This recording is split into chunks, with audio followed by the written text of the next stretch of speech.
8669 Rickey, 8669 Rickey. All right, we got the one and only Dr. MJ Collier on with us. You can call right now. Dr. Collier, good morning. Good morning, Rickey, Smiley, and happy birthday to you. Happy birthday to you. Thank you, man. Happy birthday, Rickey, Smiley. Happy birthday to you. Man, I hope you have many more. We really appreciate you. Sometimes you're just glad when people are born and they make a difference in the world to the people around them. You are that person, Rickey. So thank you for all you do, my friend. Okay, so Rickey, in the news today, the monkeypox. Of course, last week the Biden administration declared monkeypox to be a public health emergency on last Thursday. So the city of San Francisco has announced a state of emergency over the outbreak, and New York State declared it an imminent threat. Internationally, the World Health Organization announced monkeypox to be a global health emergency of international concern. So how will this affect travel? Everybody's traveling now, and I'm getting that question on my Facebook and on my live presentations about travel.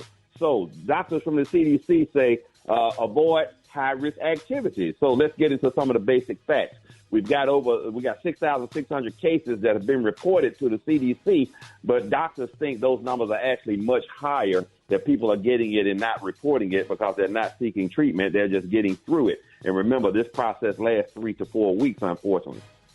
So a monkeypox vaccine is available, Rickey, but at present, there are no requirements to be vaccinated against it in order to travel. So you don't have to have a monkeypox vaccine to go anywhere in the world at this point.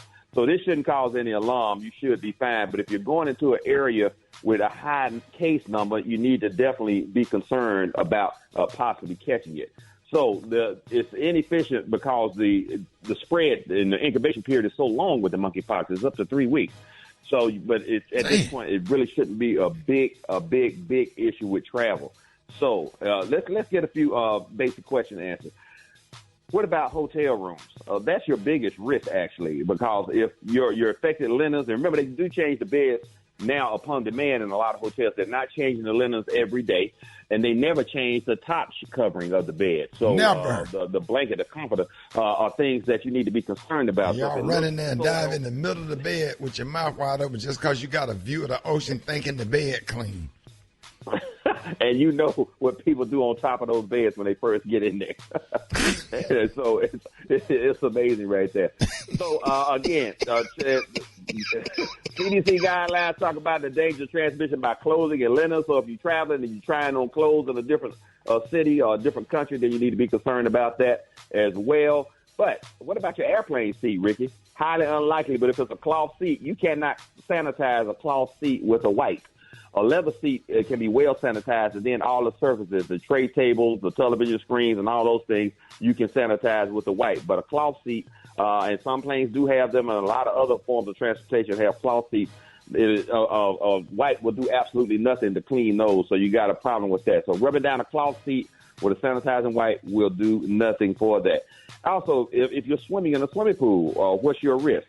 Well, water is not thought to be a great way of transmitting the monkeypox virus because the chlorine in the water should do it, so you shouldn't be at high risk in a pool. But I tell you, you're at risk for so many other things, particularly in these public jacuzzis where you got 10 or 20 people in them. Oh, my goodness. Just to be avoided. You got a lot of other things you need to be concerned about. So do you have to wear a mask to protect yourself from the monkeypox?